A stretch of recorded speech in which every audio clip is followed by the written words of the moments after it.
Bonjour à tous, salam alaikum. J'espère que vous allez bien. On est très heureux de vous accueillir à nouveau aujourd'hui à la Dynamo avec toutes les organisations présentes et partenaires de cet événement. Bourg et Tours Chiche, l'Alliance des Bourgs et des Tours Chiche.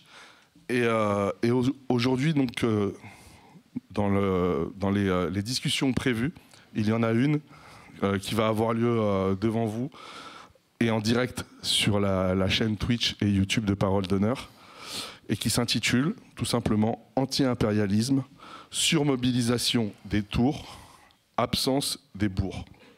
Et pour cela, nous avons trois invités, trois intervenants que je vous demande d'applaudir.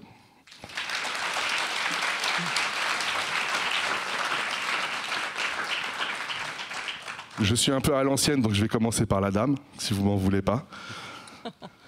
Je vous demande d'accueillir Françoise Vergès, essayiste, autrice, bien sûr qui traite des questions d'anti-impérialisme et notamment sous le prisme culturel. Je vous invite à aller découvrir un de ses derniers ouvrages, Décolonisons les musées, je crois. C'était ça le titre, hein. Un truc comme ça. T'inquiète, ça va. J'allais dire en deuxième position, Paul Elec, donc doctorant en sociologie, qui intervient régulièrement. Je pense que tout le monde voilà, suit ses interventions sur le média et qui nous fait l'honneur d'être ici aujourd'hui. Et enfin, Ahmed Ibrahim,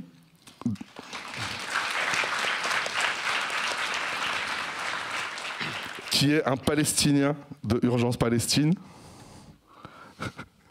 Faut que tu dises le truc. Ah, tu veux que je le... Oui. Oui, et plus précisément de Boussole Palestine, qui est l'organisation de Palestiniens en France engagés dans la lutte dans Urgence Palestine et plus largement dans le processus de lutte de libération de notre peuple et de la Palestine.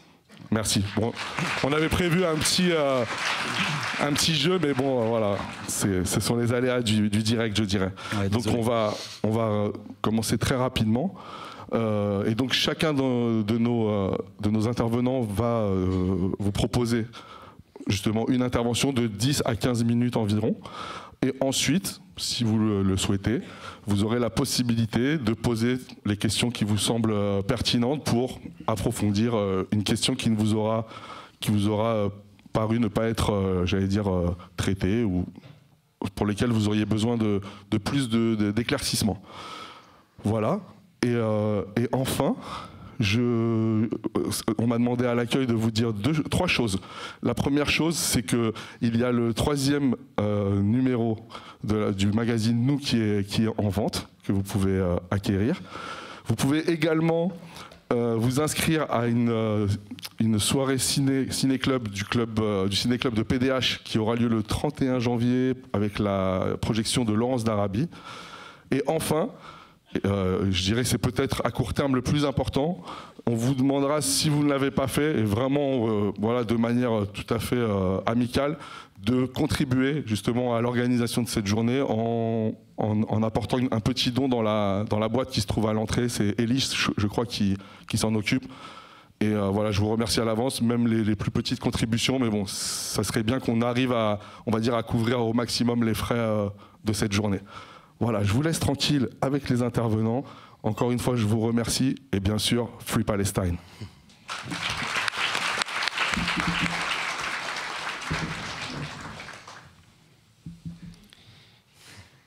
Bon, bonjour à tous. C'est à moi qui ai choix de commencer. Peu de pression dimanche matin. Bien sûr, je vais essayer de faire une présentation qui se présente plus sous la forme d'un diagnostic, hein, parce que je n'ai pas de solution magique pour forger le mouvement anti-impérialiste en France. Enfin, je vais juste essayer de donner quelques raisons qui m'apparaissent pour essayer de comprendre pourquoi il y a un différentiel de mobilisation potentiel sur ces questions de lutte particulières entre les tours et les bourgs. Je mets un chrono pour... Donc du coup, il est évident que les tours et les bourgs sont des métonymies dont le but c'est de désigner des franges de travailleurs particuliers à partir des lieux où ils sont supposés résider. Et je vais venir sur ce que j'entends par tour et bourg, mais je voudrais faire remarquer que c'est important quand même de se poser la question de ces lieux. Quand on dit quartier populaire, banlieue, périurbain, petite ville de la ruralité, il y a plein d'expressions, mais ils correspondent à des espaces sociaux et en tant que tels, ces espaces organisent donc des conditions matérielles d'existence particulières à l'intérieur desquelles se forgent des subjectivités politiques particulières et des relations spécifiques dans lesquelles l'action politique est possible. Et ça va être une des premières parties de l'intervention, c'est de dire, bon ben, si on regarde ça, il faut regarder ces conditions-là pour s'expliquer en partie un différentiel des mobilisations et des potentiels de mobilisation de ces lieux. Donc par les tours, dans notre débat, je pense qu'on a tous plus ou moins désigné des espaces urbanisés, densité de population assez importante, périphérisés par rapport au centre urbain, au sens de mis en périphérie activement par des politiques, auxquels sont rattachés, organisés une certaine expérience quotidienne de la vie collective. Je veux dire que le fait d'être dans des logements collectifs, le fait d'être dépendant de transports collectifs et d'un certain nombre de réseaux collectifs engage en termes de subjectivité politique. Et dans ces espaces se confrontent des franges du salariat prolétarisé ou du salariat d'exécution, dont une frange importante, massive, appartient ou descend de l'immigration postcoloniale. A contrario, les bourgs, ce seraient plutôt des espaces marqués au contraire par une plus faible densité de population et qui reposent sur un mode de vie marqué en partie par une expérience plus individualisée.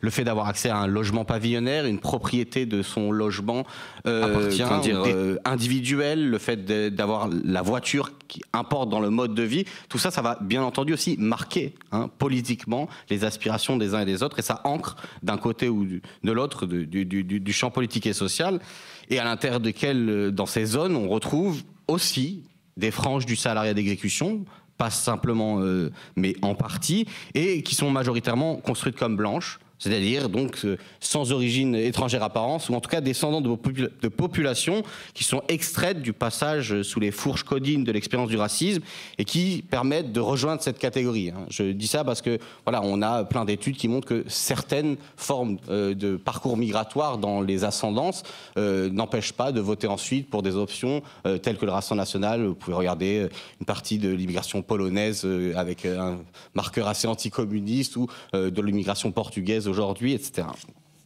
Mais qui vont rejoindre la catégorie de blancs. Bon, et du coup, sur ces territoires, les tours, les bourgs, on a souvent la capacité à mettre en avant ce qui va les rassembler, puisque la question c'était comment on fait pour les faire converger, et donc on met en avant leurs points communs, encore une fois, leur position particulière dans la division du travail, en tant qu'exécutant, souvent attaché à un travail qui manque d'autonomie, un travail parfois manuel, dangereux, extrêmement exposé, dit moins qualifié, et de l'autre côté, l'éloignement de l'accès aux services publics, etc. Moi, ce qui m'intéresse là, c'est plutôt d'appuyer sur les fractures pour essayer d'expliquer ce différentiel potentiel de mobilisation et regarder les différences qui se posent en termes des capacités de mobilisation des franges dont je viens de parler et des espaces. Ce que je veux dire, c'est que avant d'exposer ma thèse principale, qui est le fait que l'impérialisme permet de rejouer à domicile une fracturation du contrat racial et de rappeler à l'ordre ces franges blanches et non blanches du salariat, où est-ce que vous êtes dans la société par rapport à comment la société vous traite, il faut essayer de réfléchir à comment il y a forcément une différence dans la façon dont ces espaces ou les populations qui habitent ces espaces se mobilisent. Donc, pour éviter une illusion d'optique, je voudrais dire, si on regarde 3 facteurs, on peut comprendre pourquoi il y a des différences de mobilisation. D'abord, premier facteur, une subjectivité politique sensible à la question de l'intervention de la puissance française sur la scène internationale. L'impérialisme, subjectivité politique, une vision particulière qui les rend sensibles à cette question. Deuxièmement, des facilitateurs de la mobilisation, c'est-à-dire des réseaux de militants, d'associations, d'organisations qui permettent de faciliter la mise en engagement politique. Et la troisième, ce serait un répertoire d'actions institutionnalisées, c'est-à-dire des pratiques ancrées qui permettent de faciliter qu'on se mobilise. Quand on va à une manif, on ne se pose plus la question de c'est quoi une manif, mais ça met du temps d'installer ces pratiques. Et je dirais qu'au regard de ces 3 facteurs, les bourgs dont nous parlons sont les plus dépourvus de ces conditions favorables à la mobilisation. Dans ces bourgs, comme les campagnes en déclin, pas tous les bourgs, hein, dans les campagnes en déclin, par exemple, dont parle Benoît Coquart, le camp progressiste manque cruellement d'entrepreneurs d'idées, d'activistes, de militants susceptibles d'agir comme catalyseurs des luttes. C'est ce qu'il fait comme constat. C'est pareil pour le plan électoral, mais c'est pareil pour la mobilisation. Certains de ces espaces sont même construits sur une cooptation blanche. C'est Violaine Girard qui en parle dans son livre, je crois qu'elle intervient plus tard, et qui montre que bon, c'est des endroits qui s'enferment dans des entre-soi, y compris des entre-soi qui peuvent être très fortement xénophobes. Les personnes susceptibles, au-delà d'un degré de politisation particulier, de s'identifier aux populations frappées par l'impérialisme de nos pays, ils sont aussi sous-représentés, potentiellement. J'entends ici des personnes qui, par leur ascendance ou par des effets d'héritage politique et culturel, peuvent s'identifier aux populations du Sud global qui sont massacrées par l'Occident. Et je n'évoque même pas en fait le fait que dans ces bourgs, il y a en plus des populations qui sont capables d'être bénéficiaires de cet impérialisme et donc d'être corrompues par ce biais-là. Corrompues, c'est un mot de Lénine à ce propos. Bon, enfin, il faut noter que les conditions d'une mobilisation, sous la forme de manifestation, de rassemblement, ils sont également beaucoup plus défavorables parce que faire nombre, bénéficier de l'anonymat de la foule pour exprimer ses idées et se porter est plus difficile dans ces endroits-là, pour plein de raisons. Mais déjà, je ne sais pas, vous prenez un bled de 5000 habitants, si vous arrivez à réunir 1%, ne serait-ce que de la population, ça fait un rassemblement très faible et très compliqué pour pouvoir faire l'expression d'un rapport de force par la masse. Et je remarque que d'ailleurs, dans un certain nombre de mobilisations du salariat, du petit salariat de ces endroits, notamment les Gilets jaunes, bien sûr qu'il y avait les ronds-points occupés, bien sûr qu'il y avait des formes de mobilisation sur place, mais enfin il y avait aussi les montées à Paris, dans lesquelles il y a eu la démonstration du rapport de force engagé avec les lieux de pouvoir et l'expression de la masse. Vous avez pareil, je dirais, une figure quand même des territoires plus ruraux, ça va être les agriculteurs, et on voit leur barrage se projeter à l'extérieur des modalités des endroits où ils vivent, et c'est aussi une des raisons de ce différentiel de mobilisation. On pourrait dire à contrario que dans les tours, ce sont des espaces dans lesquels il existe dans une certaine mesure une subjectivité politique anti-impérialiste plus féconde, en raison d'un héritage culturel et politique que représentent toutes les luttes de l'immigration. Et dans ces luttes, la question palestinienne y a toujours, en tout cas depuis au moins 40, 50 ans, plus même, pris une place importante. Et il existe aussi un contingent de personnes qui sont directement concernées par ces enjeux, par des objets d'identification avec les peuples du Sud global, les expériences coloniales. Je pense que c'est très visible. Il faudra noter quand même des différences au niveau de conscience de différentes problématiques. Je veux dire par là que, par exemple, la brutale répression des Kanaks a suscité beaucoup moins de mobilisation, y compris dans les tours, parce que, pareil, la capacité d'avoir des subjectivités politiques qui ont été travaillées sur ces questions est plus faible. Mais là, dans toutes les catégories, c'est pas que les tours, mais on voit la différence entre la mobilisation sur la Palestine, par exemple, et la question, voilà. Dans les tours, il existe aussi, du fait d'une situation rendue nécessaire par l'oppression, des réseaux associatifs, organisationnels, toutes sortes de formes qui permettent d'entretenir une action politique et de la faciliter. On peut dire que c'est pas idéal, mais enfin, c'est une réalité existante. Et donc, ça aide à la possibilité de mobilisation. Et enfin, même si ces espaces sont périphérisés, de fait, ils sont aussi, pour beaucoup d'entre eux, plus proches de certains centres urbains dans lesquels ils peuvent se déplacer pour aller mettre en face, encore une fois, ce rapport de force par le rassemblement, la masse, dans les centres de pouvoir.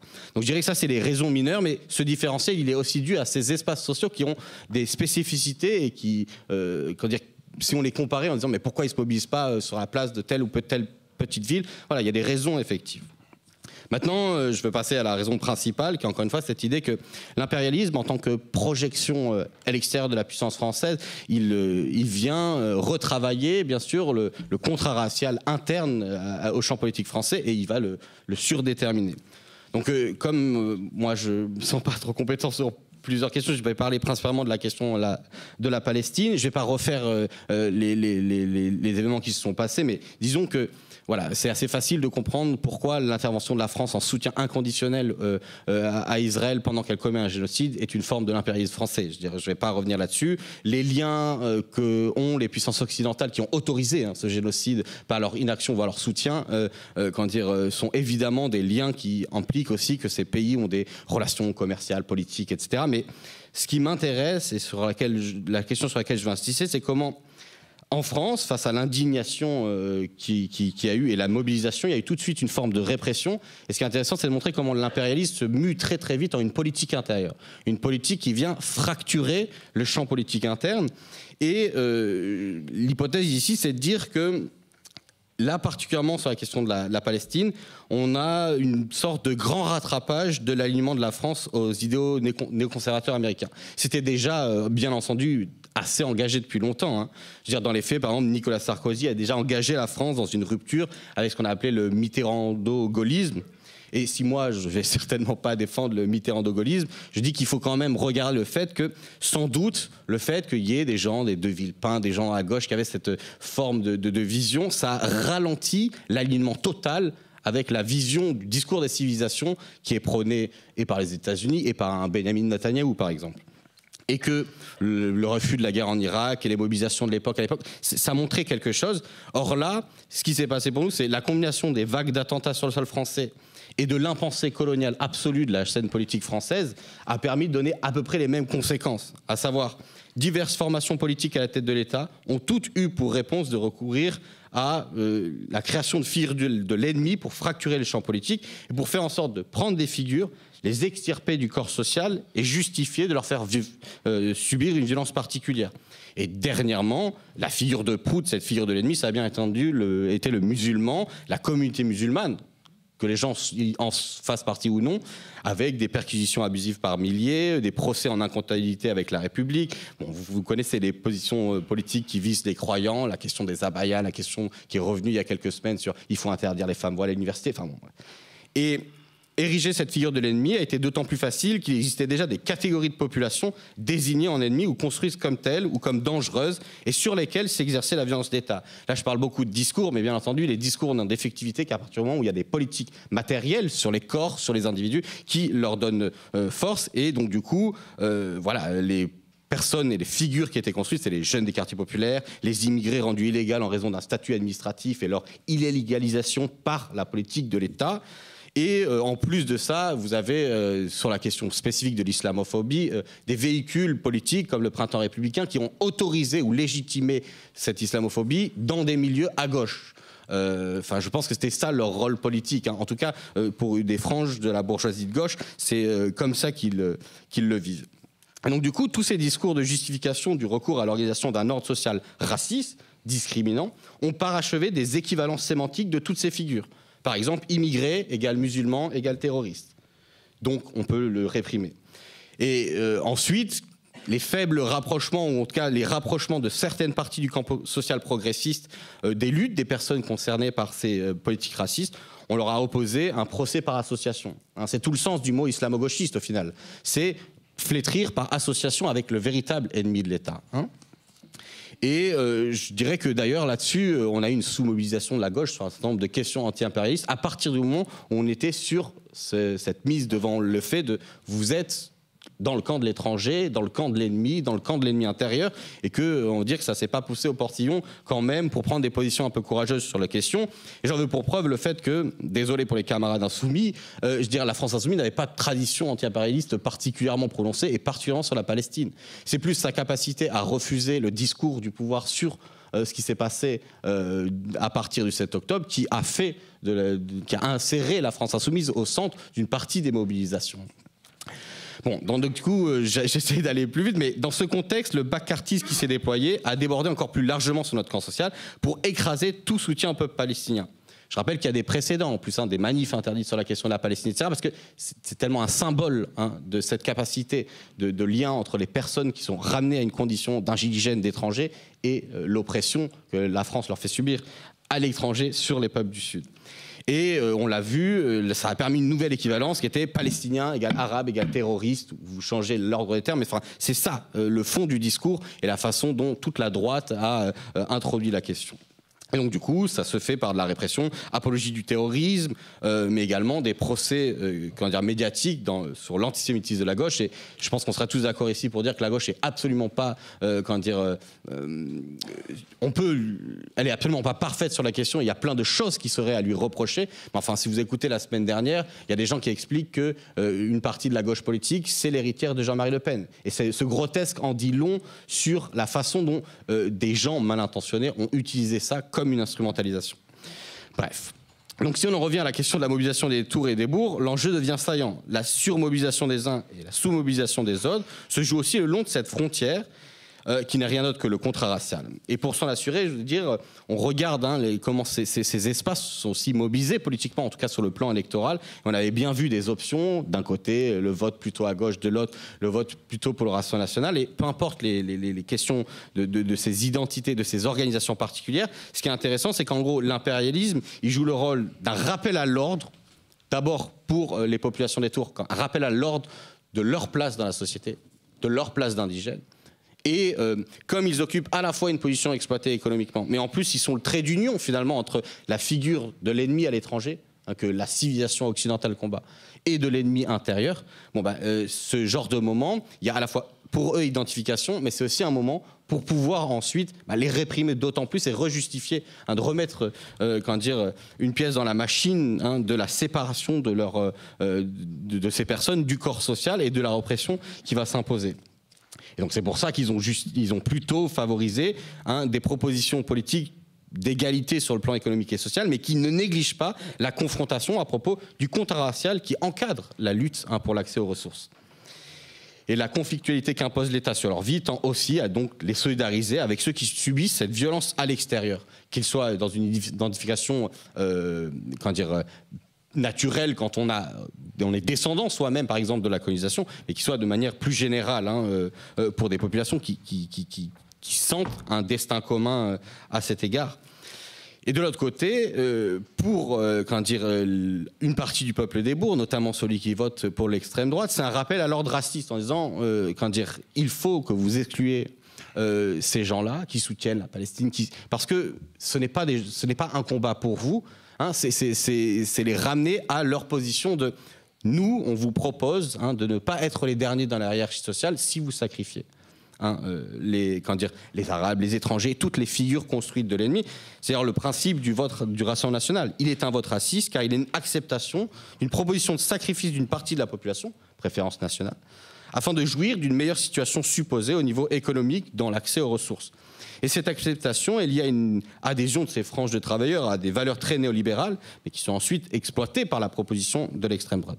Je finis, j'en ai pour une seconde. Donc l'action impérialiste de la France, en fait, et le discours de civilisation qui l'accompagne, agissent ainsi comme une projection extérieure de ce rapport social qui est déjà vécu sur la scène interne et vient le renforcer sur le plan purement national. Et c'est pour moi, à mon avis, une des raisons de la sous-mobilisation des bourgs. C'est que dans ces conflits qui se jouent à l'extérieur, il revoit une réflexion de la séparation qu'on organise en interne. Et je finirai par conclure en disant que cette idée que l'impérialisme, c'est une projection extérieure pour des intérêts économiques, politiques, mais qu'elle ait également une capacité interne de corruption, de franges du salariat et de séparation. J'ai retrouvé une vieille citation de Lénine, il écrit ça en 1917 et il dit... Précisément, cette exploitation du travail d'ouvriers plus mal rétribué, venue des pays arriérés et caractéristique de l'impérialisme, c'est en particulier sur elle qu'est fondé pour une part le parasitisme des pays impérialistes riches qui corrompent une partie de leurs ouvriers à l'aide d'un salaire plus élevé, tout en exploitant sans mesure et sans vergogne la main-d'œuvre étrangère bon marché. Il faudrait ajouter les mots plus mal rétribués ainsi que les mots et souvent privés de droits, car les exploiteurs du pays civilisé profitent toujours de ce que la main-d'œuvre étrangère importée est privée de droits. Et donc là, cette question du salaire supplémentaire, etc., c'est exactement la proposition, encore une fois, du Rassemblement national. Vous aurez accès à la protection sociale si ceux-ci n'en ont pas, etc., etc. Donc bref, je pense que c'est pour moi la vraie raison de la sous-mobilisation, c'est comment ces projections extérieures de la puissance française rejouent une fracturation interne et comment les deux s'alimentent en permanence et permettent d'intensifier la production des figures de l'ennemi. Et on l'a bien vu, je pense, dans la période. Voilà, j'espère que je n'ai pas été trop long. Merci. Non, c'était parfait. Merci à toi, Paul. Merci beaucoup, Paul. Je te laisse la parole maintenant, Ahmed Ibrahim. Merci. Urgence Palestine, Boussole Palestine. Boussole Palestine, oui, voilà. tout à fait. Barakallahu fik. Merci, merci à tous. Bismillah ar-Rahman ar-Rahim, alhamdulillah, wa salatu wa salam ala maulana rasulillah wa ala alihi wa sahbihi wa ba'd. Assalamu alaikum wa rahmatullah. Salutations à toutes et à tous. Je suis très heureux d'être parmi vous aujourd'hui. Et je remercie d'abord, je commencerai par remercier Parole d'Honneur pour nous permettre d'avoir ces espaces de discussion, ces espaces où on peut se retrouver et qui en réalité sont l'illustration même de ce qu'on a appelé dans le thème là, la surmobilisation des tours et peut-être l'absence ou sous-mobilisation des bourgs. C'est-à-dire que concrètement, ça va être une partie de l'objet de mon propos, puisque je vais plus parler de la question de la mobilisation pour la Palestine comme mobilisation contre l'impérialisme. Dans cette mobilisation-là, il y a l'illustration, la concrétisation même d'un certain nombre de choses qu'on savait, c'est-à-dire le fait que les Palestiniens, évidemment aussi les communautés issues de l'immigration postcoloniale, font front commun avec d'autres forces, on va dire pour faire simple, blanches, de gauche principalement, féministes, écologistes, communistes, anarchistes, révolutionnaires, etc. Je commencerai d'abord par un slogan qu'on a l'habitude de... peut-être pas de dire en manif parce qu'il sonne pas très bien à l'oral, mais qu'on a dans pas mal de nos affiches, etc. C'est que la libération de la Palestine est notre libération. On a souvent tendance à dire « la Palestine nous libère ». Pour nous, ce n'est pas juste un slogan.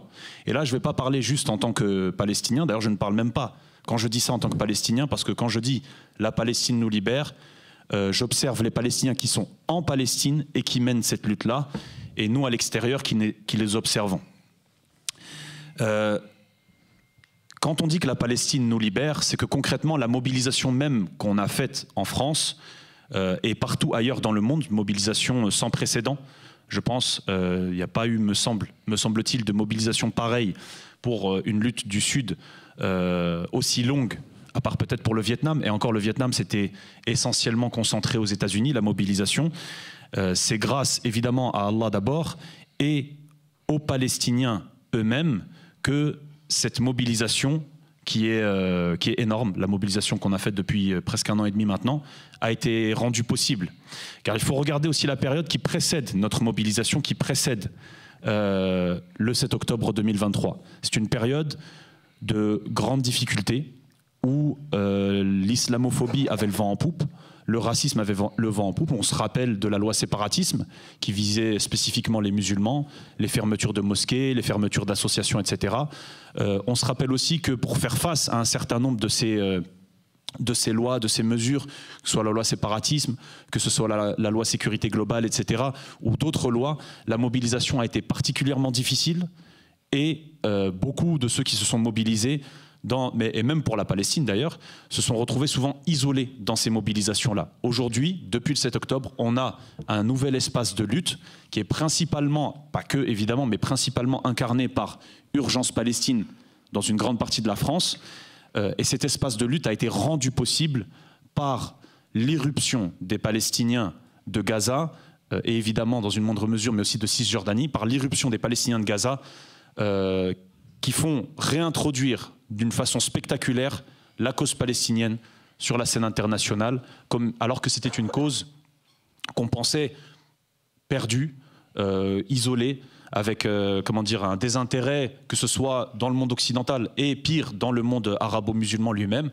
Il y avait, ça y est, la question palestinienne, ça semblait être une question reléguée. Les Palestiniens étaient dans leur rôle de résistance comme ils pouvaient face à l'invasion coloniale et à la colonisation, face à la dépossession, et le reste du monde avait soit déjà normalisé et soutenu Israël, soit était en passe de normalisation avec Israël. Le 7 octobre a tout changé de ce point de vue-là, et l'une des conséquences qu'on a tendance à ne pas forcément voir, parce qu'on ne s'en rend pas forcément compte, c'est que le 7 octobre nous a permis aussi cette mobilisation et de concrétiser aussi un certain nombre d'éléments importants sur lesquels je vais revenir rapidement. Je profite de ce moment où je parle d'où nous vient cette mobilisation, de ce peuple palestinien-là qui a bouleversé pas seulement l'histoire palestinienne, mais aussi l'histoire de toute la région, et j'aurais tendance à dire même une bonne partie de la marche de l'histoire du monde, puisque le 7 octobre a induit des bouleversements, que ce soit dans le comportement impérialiste de l'Occident, que ce soit dans le comportement colonialiste d'Israël, et que ce soit même dans les rapports de conflictualité qui pouvaient exister dans la région ailleurs. Le 7 octobre a introduit des bouleversements majeurs, ou alors a confirmé certaines lames de fond, certaines tendances qu'adoptaient certains États, certaines sociétés.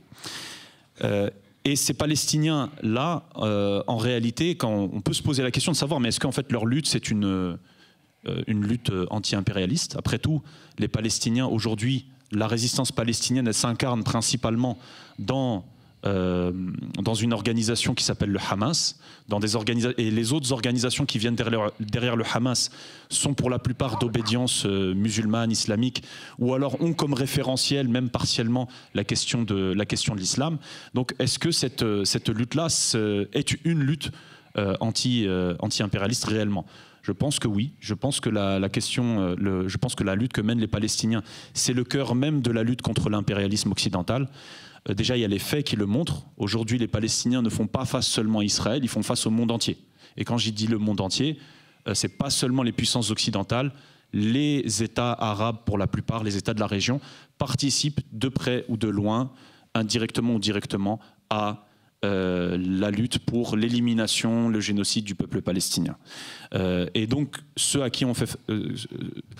quoi a faire face le peuple palestinien aujourd'hui, c'est principalement, évidemment, l'impérialisme occidental dans toute sa violence complètement débridée. C'est-à-dire que maintenant, on n'est plus dans la violence extrême qui pouvait exister contre, par exemple, les pays musulmans ou d'autres pays du Grand Sud, et qui se voilait derrière un voile de droit international, d'équilibre mondiaux, etc. Maintenant, il y a une violence totalement débridée. On a par exemple récemment la ministre des Affaires étrangères allemande qui a fait une sortie du type si jamais l'Iran ou Israël venaient à entrer en guerre ouverte l'un avec l'autre, on serait prêt à donner tous les moyens nécessaires à Israël pour détruire l'Iran, etc. Enfin, une déclaration de ce type.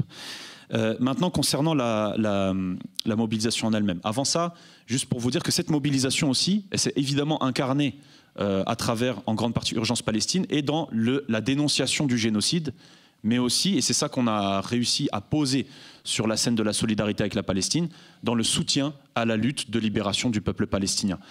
On essaye de sortir de cette vision du peuple palestinien comme seule victime, parce que ce qui gêne énormément, c'est quand le Palestinien il est victime, d'accord, on peut avoir une certaine empathie vis-à-vis de lui, mais quand le peuple palestinien se fait résistant, réplique à l'envahisseur, et bien tout de suite ça devient plus compliqué à cause d'un certain nombre d'éléments que tu as évoqués tout à l'heure, hein, c'est-à-dire le musulman, le palestinien, l'arabe, qui a été érigé en ennemi de la civilisation occidentale.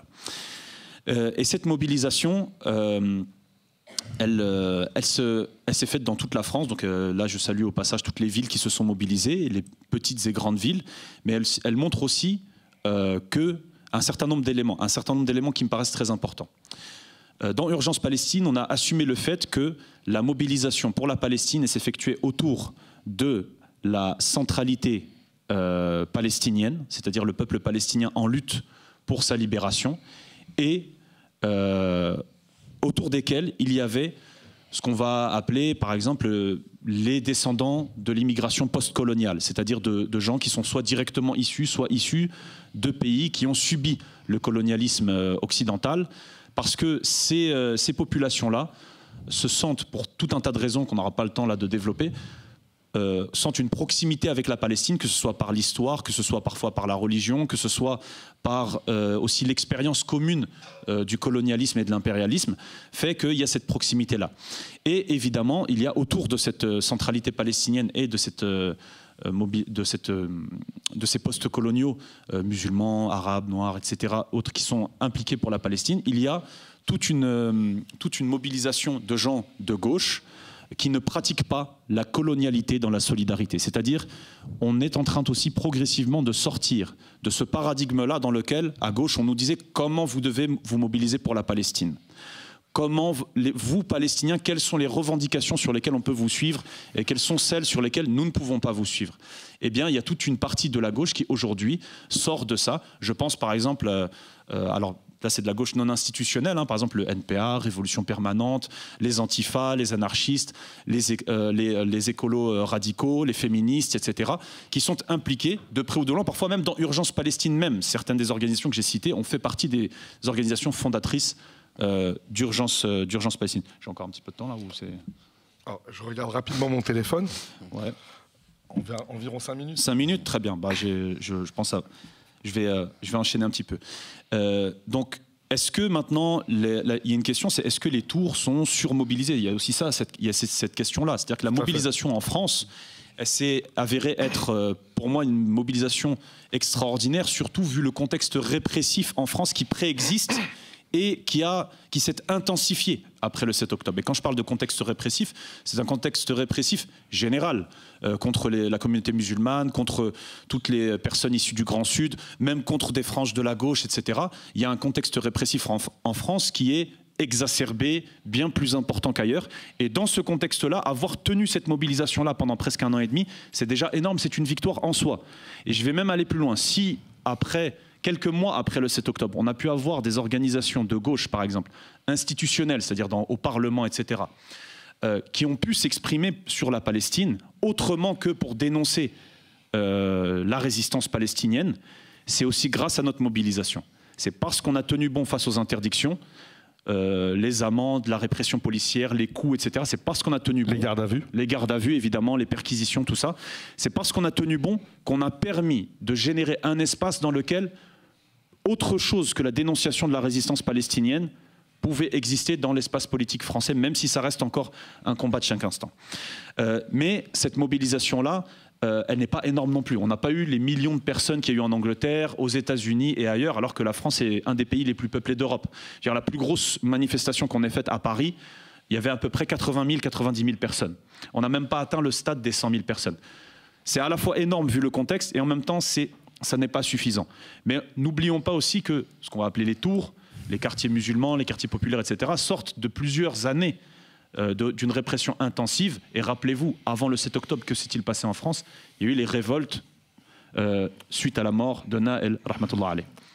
Amin. Non, j'allais abonder dans ton sens parce que... Voilà, et donc ces révoltes-là, elles ont cassé, brisé, en tout cas, elles ont cherché, plutôt la répression a cherché à briser une partie de cette jeunesse qui s'est mobilisée, qui aurait pu se mobiliser pour la Palestine et qui peut-être ne le fait pas encore suffisamment. Il ne faut pas oublier d'ailleurs aussi, pour l'anecdote, que, rappelez-vous, au moment des révoltes pour Naël, la police française a été conseillée par la police israélienne pour mener à bien la répression. Et c'est pour ça qu'on a vu la BRI, le RAID, etc., venir dans les villes françaises, dans les quartiers populaires, les quartiers musulmans, comme une armée d'occupation, avec des chars, avec des véhicules blindés, etc., des tourelles qui tiraient sur les gens, etc. On a reproduit les images des forces d'occupation qui attaquent les villes de Jenin, Naplouse, etc. On a reproduit ces images-là pour choquer, pour briser aussi la volonté de cette jeunesse qui s'est insurgée. Maintenant, je dirais aussi que, certes, l'essentiel de la mobilisation pour la Palestine et contre l'impérialisme, elle vient des tours, elle vient de ces communautés. Elles sont peut-être surmobilisées, entre guillemets, mais on les surmobilise aussi. C'est-à-dire qu'à partir du moment où on érige le musulman, l'arabe, l'étranger, etc., comme l'ennemi, on les mobilise dans les médias pour être cet ennemi-là. Inversement, est-ce que les bourgs sont réellement absents? Alors oui, globalement, sont absents de la lutte contre l'impérialisme. Mais dire ça, c'est peut-être un peu caricatural, parce que par exemple, avant-hier, j'étais à Charleville-Mézières pour une rencontre organisée en partie par Urgence Palestine, la section locale. Charleville-Mézières, c'est pas une grande métropole du nord de la France. C'est une petite ville de, je crois, 30-40 000 habitants. Même dans ces espaces-là, on trouve de la mobilisation. Mais ce qui est intéressant, c'est que même dans ces espaces-là, dans ce qu'on pourrait appeler des gros bourgs peut-être, même dans ces espaces-là, la mobilisation, elle est en grande partie tenue, ou elle ressemble énormément à la mobilisation qu'on a ici, c'est-à-dire la communauté musulmane post-coloniale, avec une gauche principalement féministe, écologiste, etc., anarchiste. On a à peu près les mêmes modèles qui se reproduisent. Mais est-ce que, c'est-à-dire que même au niveau local, on a ces modèles-là qui se reproduisent de mobilisation et qui sont un peu les modèles qu'on retrouve un peu partout dans le monde, dans les grandes métropoles ou les villes connectées, où il y a une jeunesse importante et active qui est connectée. On retrouve ce type d'alliance, ce type de partenariat dans la mobilisation. Inversement, mais est-ce que les bourgs sont-ils vraiment absents? Je ne pense pas qu'ils soient absents, puisque à partir du moment où ils donnent leur force, leur voix, et parfois même plus pour la droite, l'extrême droite, ils participent même très indirectement à l'effort général de lutte impérialiste occidentale et plus spécifiquement à l'effort de génocide en Palestine. Donc finalement, les bourgs sont je dirais, sont même plus mobilisés que les tours, mais pas dans le bon sens, dans une autre direction. Je vais peut-être m'arrêter là. Vas-y, si tu veux. Ouais, c'est bon. Tu avais un mot de conclusion? Non, bah après tu pourras reprendre. Je pense que j'ai dit l'essentiel. En fait, c'est l'idée que évidemment toutes ces choses-là, je terminerai là-dessus, ne sont pas immuables. C'est-à-dire que c'est pas parce que les bourgs aujourd'hui ou la France périurbaine, elle est, alors si on regarde les cartes électorales, c'est assez marquant. Elle est majoritairement, même plus à droite, mais à l'extrême droite, et dans ces structures locales, elle nous est même très défavorable. Il suffit de voir les grands syndicats d'agriculteurs qui sont plutôt nationalistes, qui sont contre le libre-échange, la fermeture des frontières, etc. Ce n'est pas parce qu'on est dans cette situation-là aujourd'hui que ce n'est pas irréversible. Toutefois, il y a une lame de fond qui n'est pas nouvelle. Il y a une lame de fond, on s'oriente vers ça toujours plus.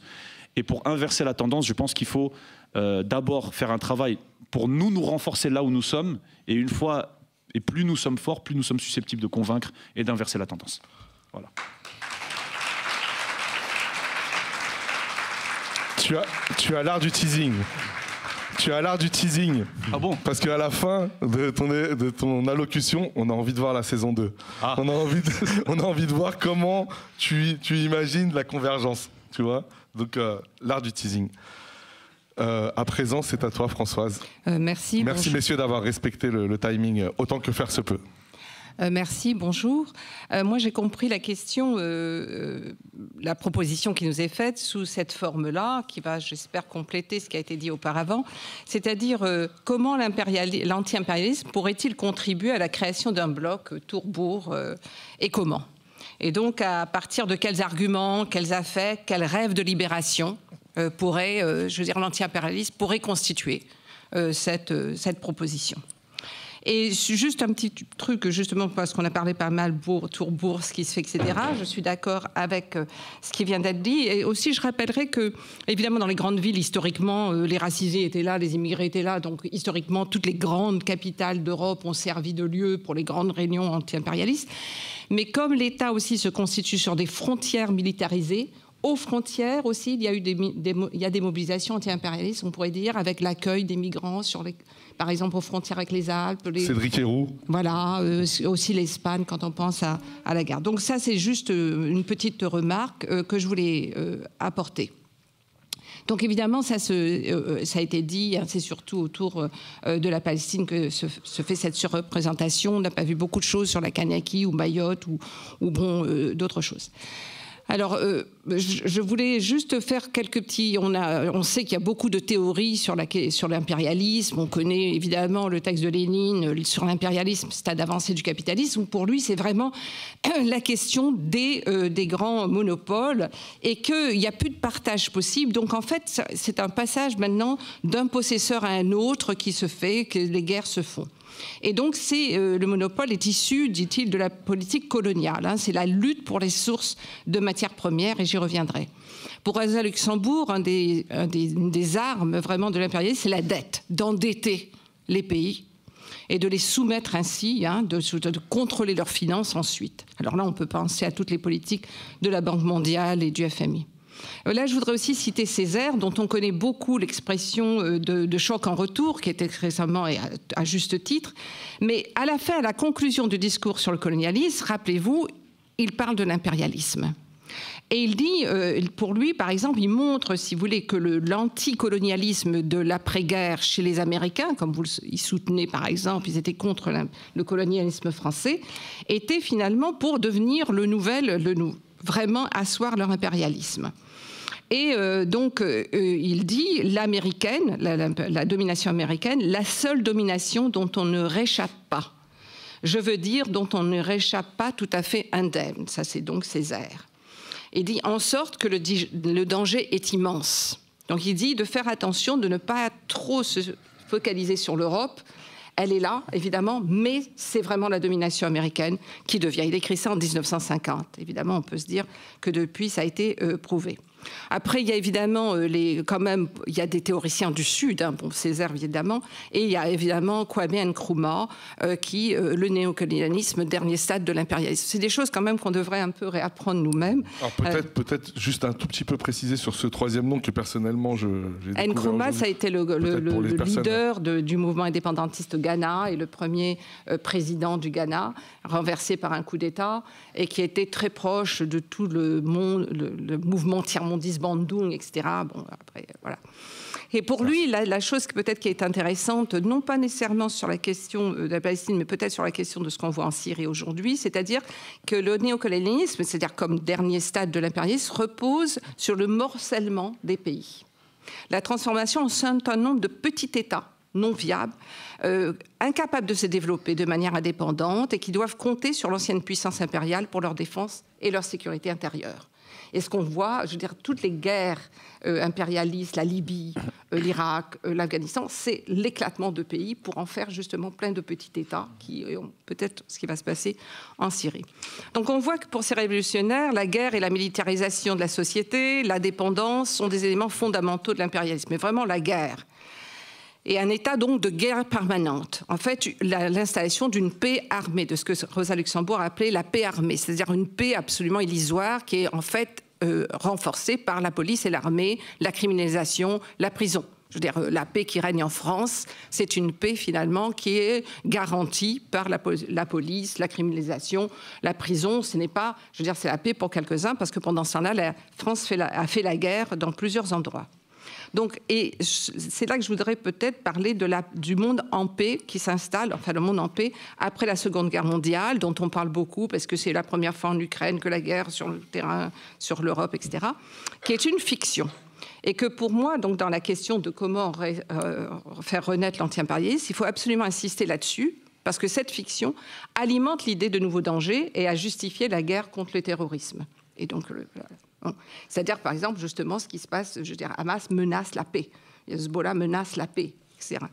Donc, être antiraciste, décolonial, anti-impérialiste, ce serait déconstruire les nombreuses formes de silence et de déni institutionnalisés des génocides et des formes structurelles de violence raciale et génocidaire sur l'ensemble de la planète. Donc, comme je disais, c'est vraiment la question de l'industrie de la mort qui est vraiment au centre de... Et ce qu'on voit finalement aussi aujourd'hui en Palestine, avec cette vraiment complète de rendre une terre invivable et inhabitable, hein, irrespirable, avec le bombardement, avec les bombes. Et finalement, cette industrie de la mort, c'est vraiment les États-Unis qui l'amènent. Je veux dire, depuis surtout 2001 et la guerre contre la terreur qui a été lancée après les attentats du 11 septembre, près d'1 million de personnes ont été directement tuées. Hein, vraiment, en Afghanistan, en Irak, au Pakistan, en Syrie, au Yémen, en Libye, en Somalie. Hein. On parle de 8 000 milliards de dollars américains. On parle de 4,5 millions de personnes tuées dans des guerres. Sans compter évidemment toutes les choses indirectes qui se passent ensuite, c'est-à-dire toute la contamination, la pollution que laissent les guerres, le nombre de cancers qui a doublé, quadruplé dans le sud de l'Irak, les effets de l'agent orange toujours aujourd'hui, et donc les effets qu'il va avoir, évidemment, la destruction de Gaza à long terme, c'est-à-dire c'est pas bon, sans compter évidemment le nombre de personnes assassinées aujourd'hui à Gaza, où The Lancet, le journal anglais, suggère que vraiment on serait à pratiquement 80 000 personnes tuées. Donc vraiment de penser comment la question de la militarisation, de la dépense la militaire, et je parlerai donc de la France, qui a augmenté énormément depuis 2009, partout dans le monde. Il n'y a pas un pays qui échappe à l'augmentation du budget militaire. Et je voudrais revenir justement sur cette paix depuis 1945. L'ordre mondial qui est érigé après la Seconde Guerre mondiale justifie et dissimule la violence raciale et coloniale qui a été historiquement sur toute la planète, hier, aujourd'hui et à venir. C'est le nom d'un monde, ce monde qui émerge et qui est raconté après 1945, c'est le monde fondé sur le récit de la Shoah, de l'Holocauste, qui assure que toutes les histoires occultées d'actes de masse aussi graves, de crimes racialisés, coloniaux et de brutalité vont être niées. Un ordre qui parle dans le langage du plus jamais ça, mais un plus jamais ça qui est soumis à l'arbitrage des bénéficiaires de la brutalité et du viol et des vols raciaux, coloniaux et impériaux, et qui va déterminer, ces bénéficiaires qui déterminent comment, quand et à qui le principe de plus jamais ça va s'appliquer, comme on le voit d'ailleurs donc pour la Palestine aujourd'hui. La reconnaissance de crimes reste donc détachée de toute conséquence et de tout processus significatif de réparation depuis 1945, que ce soit l'esclavage, la colonisation, les guerres coloniales. L'État peut même reconnaître sa responsabilité sans que cela n'entraîne d'aucune mesure concrète. On l'a vu pour l'Algérie, pour le Cameroun. Alors ne parlons même pas de Madagascar en 1947, qui a complètement disparu. Donc cette question de reconnaissance, cette fausse reconnaissance, cette reconnaissance formelle, questionne la politique libérale de la reconnaissance, qui reproduit en fait les configurations du pouvoir raciste et génocidaire que la demande de reconnaissance cherchait à démanteler. Et à ce propos, sur la question des réparations de la reconnaissance, je voudrais rappeler que cette année, le 17 avril de cette année, marquera l'anniversaire du décret de Charles X, qui est pris en 1825, et qui impose à la République noire d'Haïti une dette de 150 millions de francs destinée, je cite, à dédommager les anciens colons, c'est-à-dire les propriétaires d'esclaves. Donc cette année, on a aussi la possibilité, en lien justement avec la lutte contre l'impérialisme en Palestine, à parler de cette chose qui date de 2 siècles, qui a mis, on le sait, Haïti à terre. La France oblige Haïti à emprunter auprès de banques françaises pour régler son premier paiement, ajoutant donc des intérêts à la somme initiale. Donc la question de la dette comme forme d'impérialisme. Et le montant des sommes versées serait actualisé aujourd'hui à 525 millions d'euros. Donc c'est vraiment, on parle aujourd'hui vraiment de là. Aujourd'hui, donc comme je le disais, les questions, les histoires occultées qui continuent à résonner aujourd'hui. Donc les États-Unis, qui sont fondés sur un régime colonial de peuplement, dirigent ce nouvel ordre mondial après 1945 et se définissent comme le pays de la liberté. Et il faut justement, dans notre travail de démantèlement contre ces fictions, montrer que les démocraties libérales, notamment celles des États-Unis, qui se présentent comme le défenseur absolu de la liberté dans le monde et des droits humains, est fondée sur un génocide et sur les droits hygiéniques et la dépossession. Donc là, le lien entre démocratie libérale et génocide doit être fait. Il n'y a pas... Le génocide fait partie intégrante de tous les régimes coloniaux de peuplement. Donc c'est absolument important à souligner. Il ne faut absolument pas laisser dire la fiction, d'une part, d'une paix, depuis 1945, et d'autre part, de la question de la démocratie libérale, qui serait la seule à défendre les droits humains. Il faut absolument redonner d'autres récits. Le projet impérialiste, maintenant, deux mots sur le projet impérialiste pour les prochaines années, parce qu'il faut évidemment se demander ce qui va se passer, comment ça se passe. Je vais commencer toujours par les États-Unis. En 2009, sous le premier mandat de Trump, a été signé un vote bipartisan au Congrès américain qui s'appelle le Global Fragility Act, l'acte de la fragilité globale, qui définit une stratégie sur 10 ans pour aider à stabiliser les zones touchées par des conflits, s'attaquer à la fragilité mondiale, accroître la capacité des États-Unis à jouer un rôle de premier plan dans les efforts internationaux de prévention de l'extrémisme et des conflits violents. Alors, il y a 5 pays ont été choisis, enfin 5 régions. Et pour ce choix, il y a eu l'OCDE, l'Organisation mondiale du commerce, la Banque mondiale et le musée de l'Holocauste américain. Que vient faire le musée de l'Holocauste à choisir les 5 régions? Bon.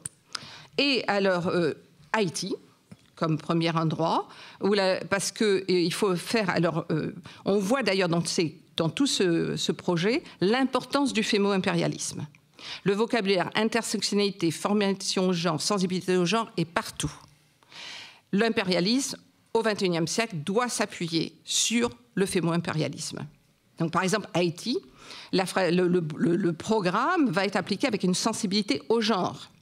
Les pays côtiers de l'Afrique de l'Ouest qui ont été choisis dans une 2e région pour empêcher l'expansion du terrorisme et de l'extrémisme violent.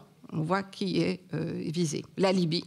Le Mozambique, pour lutter contre les vulnérabilités au terrorisme et s'attaquer aux causes profondes de l'instabilité dans le nord du Mozambique, où on a trouvé de vastes réserves de pétrole et de gaz. Donc. Et la Nouvelle-Guinée, pour, je cite, progresser l'équité et l'égalité entre les hommes et les femmes, prévenir et combattre la violence fondée sur le sexe et encourager les femmes à œuvrer pour la paix. Alors, voilà, c'est vraiment. Donc cet élément apparaît, cet élément de fémo-impérialisme est très important dans la stratégie américaine, impérialiste américaine. Elle apparaît beaucoup moins dans les documents militaires français. Militaires, hein, je ne parle pas d'étatique. En France, le féminisme civilisateur, c'est une affaire de surveillance, de discipline et de criminalisation contre l'ennemi intérieur, c'est-à-dire les musulmans et les musulmanes. Hein. Et ce féminisme qui est puissant, hein, qui est là dans les instances législatives et municipales, qui est carcéral et punitif, traverse la gauche et la droite. Hein, il est vraiment... Et il vise en premier lieu les musulmans et les musulmanes. Donc il est un peu... Et c'est moins dans la visée impérialiste de l'armée, hein, je dis. L'État d'Israël, le second, évidemment, exemple dont il a été question, qui se présente comme la pointe avancée de l'Occident contre, évidemment, les barbares. Je cite, par exemple, « L'Europe prend fin en Israël. À l'est d'Israël, il n'y a plus d'Europe », dit un président. Ou « Israël est la ligne de front entre le monde libre et civilisé et l'islam radical ». Donc la question de la liberté et de la civilisation reste au cœur de la propagande impérialiste et qu'on voit évidemment dans le cinéma très souvent, mais aujourd'hui encore plus à la télévision, dans les séries télévisées, c'est extrêmement présent. Avec tous les clichés qu'on a, dès qu'il s'agit de parler du Moyen-Orient, il faut entendre un muezzin et voir un chameau passer. Hein, et puis avoir, bon voilà, une femme voilée. Donc on voit tous les clichés qui se reproduisent. Le cinéma et la télévision sont absolument des deux éléments extrêmement importants. Donc ce que l'État d'Israël offre aux États, ils sont en fait les leaders dans les armes de technologie de surveillance et de répression. L'État d'Israël, et qu'ils offrent aux États qui combinent un nationalisme raciste et xénophobe avec une économie néolibérale hautement technologique, des armes sophistiquées, meurtrières et de surveillance. Les drones viennent de là. La question, évidemment, on peut penser à Pegasus, hein, et ils vendent ça. Donc la Palestine est son laboratoire, comme le décrit Anthony Loewenstein dans un livre qui s'appelle Palestine Laboratory. Et les dépenses militaires sont les plus importantes de la région, hein, après celles de l'Arabie saoudite. Et l'État d'Israël achète des armes aux États-Unis grâce à l'aide financière que lui donnent les États-Unis. En France, pour le dernier sur la question de l'armée, je termine, le budget de la défense, il est le deuxième poste de défense de l'État. Ces terrains seraient le terrorisme, notamment en Afrique, la prolifération nucléaire, c'est-à-dire viser l'Iran et la Corée du Nord, et les nouveaux champs de conflictualité, dont l'exploration des fonds marins, pour trouver des nouvelles formes. Les postes les plus fournis sont le maintien en conditions opérationnelles, c'est-à-dire les interventions armées, et la deuxième, l'outre-mer, hein, pour 13 milliards d'euros dans l'outre-mer. La doctrine pour la militaire française, c'est au-delà des frontières. Avant, c'était défendre les frontières de la France. Aujourd'hui, c'est les défendre les frontières parce que, je cite, partout, les groupes terroristes dont les soubresauts politiques, les conséquences de la modélisation, les sursauts identitaires et les revendications religieuses sont comme le terreau, en particulier dans le monde arabo-musulman et en Afrique subsaharienne, mais aussi en Europe. Elles n'ont pas de frontières. Donc il faut aller au-delà des frontières. Et je cite aussi, donc c'est l'armée française qui parle, il faut intervenir, je cite, dans des États encore à l'âge de pierre, à bien des égards, déraisonnables et déraisonnés, ni ici ni là-bas, des États du seuil, dont l'usage du nucléaire est une menace. Dans les Outre-mer, il y a 3 forces armées, l'une dans l'océan Indien, extrêmement importante parce qu'il faut surveiller le canal du Mozambique, par où passe une grande partie du pétrole, mais aussi c'est des points de tension stratégiques, c'est-à-dire dans l'océan Indien, la France doit compter avec les États-Unis, avec l'Inde, avec la Chine, avec les États du Golfe, avec l'Australie. Elle n'est pas seule, c'est fini, sa position dominante est terminée. Mais on voit qu'elle continue à défendre, donc il y a aussi des forces dans la zone Caraïbe, hein, la Légion étrangère à Mayotte est très importante, et les forces armées en Nouvelle-Calédonie, en Polynésie française. Avec une idéologie de l'Algérie française toujours très prégnante, comme on l'a vu en Kanaki, où il y a eu plus de tués par les milices civiles que par la police, et aussi l'importance de la mission civilisatrice. Un mot sur Mayotte, où finalement je ne vais pas revenir sur la question, on l'a vu sur la question des dégâts du cyclone Chido, mais comment cette catastrophe offre à l'État une opportunité pour justifier au nom de l'urgence la suspension de lois sociales, le retrait du commun, la répression, la criminalisation. En quelque sorte appliquer ce que Naomi Klein appelait une stratégie du choc. On songe immédiatement à l'ouragan Katrina qui avait dévasté la Nouvelle-Orléans en 2005, où s'est mis à nu la violence de race et de classe, et la militarisation est accentuée. Donc à Mayotte, la stratégie du choc est opérée par un État riche et puissant, au passé colonial, sur une île pauvre dont la population est majoritairement noire et musulmane. La reconstruction est d'ores et déjà soumise à la condition d'une expulsion massive. La politique de préférence nationale est déjà défendue, elle est appliquée sans bruit. Par exemple, les sinistrés doivent montrer des papiers d'identité prouvant leur appartenance à la France pour recevoir eau et nourriture et bénéficier. Grâce à l'état d'urgence, à cette urgence, une déréglementation des droits de travailleurs est ouverte par la loi spéciale. Les mesures prévoient aussi un renforcement des effectifs de militaires, l'utilisation de radars, de drones et de bases avancées pour l'interception en mer. Ce qui est visé, c'est évidemment les personnes des Comores, mais aussi les migrants d'Afrique et de Somalie qui arrivent par dizaines. Enfin, le projet gouvernemental de faire de l'île une zone franche globale permet d'exempter d'impôts les entreprises pour une durée de 5 ans. Donc on voit le projet. Mais ce qu'on voit aussi à Mayotte, c'est qu'être français se mérite et s'acquiert en adhérant à l'idéologie de la frontière de la nation qui exclut et discrimine. Donc comment ça va être? On sait, laboratoire dans les Outre-mer. Et puis, être français à Mayotte s'acquiert donc en adhérant à la politique d'expulsion massive d'êtres humains, fabriqués comme surplus, comme menace et comme obstacle au développement. Il n'y a pas d'État sans doctrine de frontières militarisées. Et à Mayotte, cette frontière est tracée sur l'océan. Elle entraîne la mort de milliers de personnes. Le statut de département a créé, nourri et encouragé l'idée qu'il fallait vérifier et surveiller les origines des habitants, punir et expulser. On le voit aussi ce qui se passe en France. Ça a été alimenté par les campagnes de panique morale qui ont externalisé la violence patriarcale sur les hommes racisés, musulmans et noirs. Et on le sait que, par exemple, à Mayotte, le directeur de l'Agence régionale de la santé a proposé que toutes les femmes qui venaient à l'hôpital public soient stérilisées. Donc gratuitement par l'État français. Le fémonationalisme a fait des femmes des victimes qui doivent être protégées pour le bien-être de la nation par les hommes des classes dominantes, blanches et bourgeoises. Avoir la nationalité française confère des privilèges, on le dit, mais c'est vrai, celui d'appartenir à une grande puissance, d'avoir un passeport français, européen, de pouvoir se comparer, de bénéficier malgré toutes ses faiblesses. Mais ces privilèges se heurtent au racisme et à la dépendance. Donc, faut-il ne pas demander à la question de la citoyenneté une dimension anticoloniale et anti-impérialiste qui rejette la frontière militarisée? En conclusion, dans le contexte du génocide en cours des Palestiniens, nous pouvons voir le développement d'un processus d'une gestion systématique, institutionnalisée, rationalisée et racialisée de la domination et de la dépossession. Il faut revenir sur le génocide comme forme structurelle de l'installation d'États occidentaux et donc de l'impérialisme. C'est un processus qui falsifie les origines coloniales, raciales, suprémacistes et anticommunistes du fascisme et du nazisme. La Palestine révèle les dessous coloniaux et raciaux de la loi de l'ordre libéraux éclairés, avec leur tolérance de liberté d'expression et de pensée, autrement dit, de l'impérialisme. La violence génocidaire est précédée d'actes de déni, elle est alimentée par le déni, et son avenir est assuré par l'institution de ce déni dans la forme de vie, de droits, de culture que les auteurs produisent, enjoignent et obligent leurs citoyens bénéficiaires à reproduire. Donc, l'anti-impérialisme peut jouer un rôle dans la création d'un bloc Tour-Bourg, dont les frontières sont évidemment, comme l'ont expliqué mes deux camarades, beaucoup plus fluides qu'on ne pense, dans ce refus du déni institutionnalisé et structurel du génocide comme fondement de la démocratie libérale et de la colonisation de peuplement. Merci. Merci.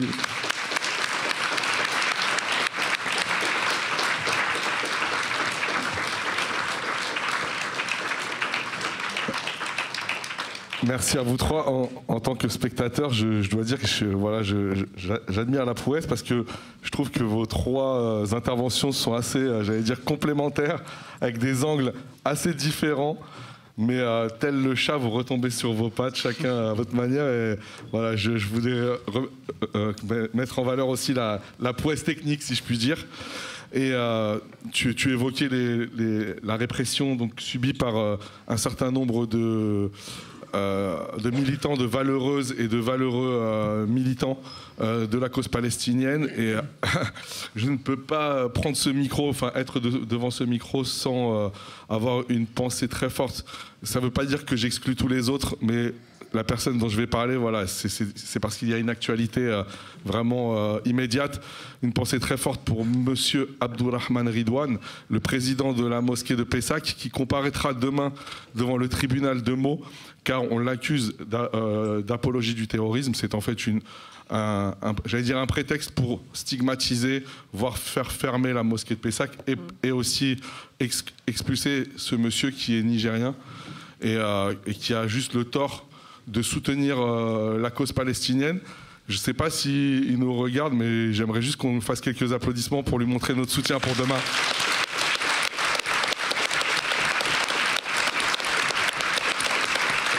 Merci. Aussi rappeler que la constitution de tous les plateaux que vous avez depuis hier, parce que j'ai tendance à avoir un prisme PDHien, c'est-à-dire de croire que PDH fait tout, mais non. C'est bien un collectif, et on m'a demandé de le rappeler, c'est bien un collectif avec beaucoup d'organisations. Voilà, je ne les citerai pas toutes parce que j'aurais peur d'en oublier une, mais voilà, un collectif qui s'est organisé et voilà, qui fait le collectif Que Faire, et donc qui est à l'initiative de ce week-end et de toutes les personnes extrêmement, j'allais dire, brillantes qui y interviennent.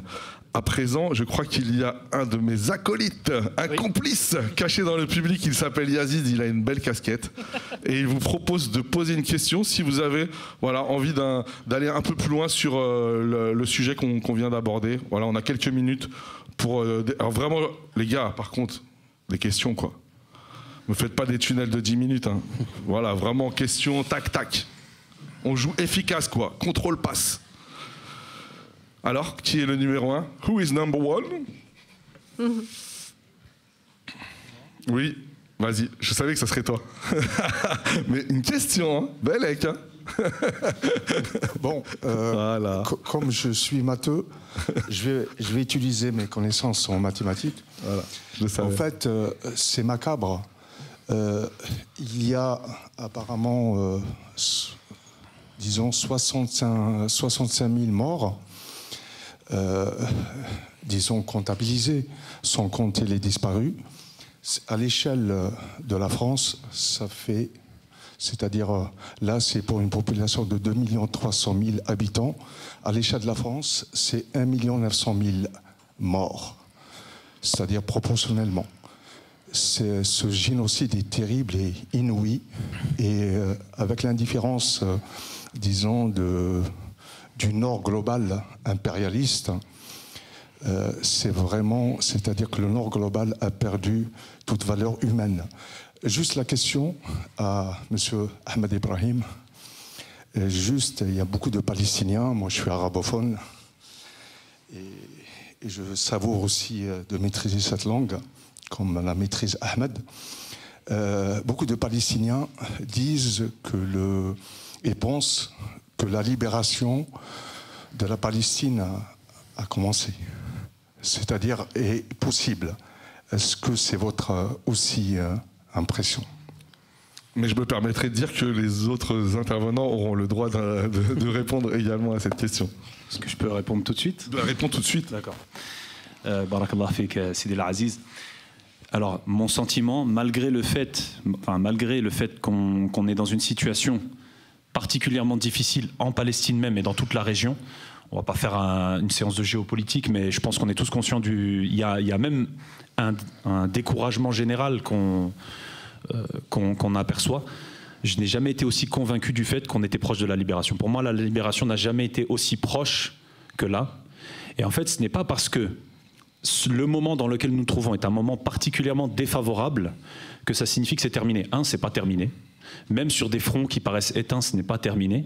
Et je vous renvoie à l'histoire. Je voulais l'évoquer tout à l'heure, mais il n'y avait pas assez de temps. Puis bon, j'en profite du coup pour certains éléments. Non, mais par contre, en essayant de rester centré sur le sujet de la Bien sûr. discussion, s'il vous Et, plaît.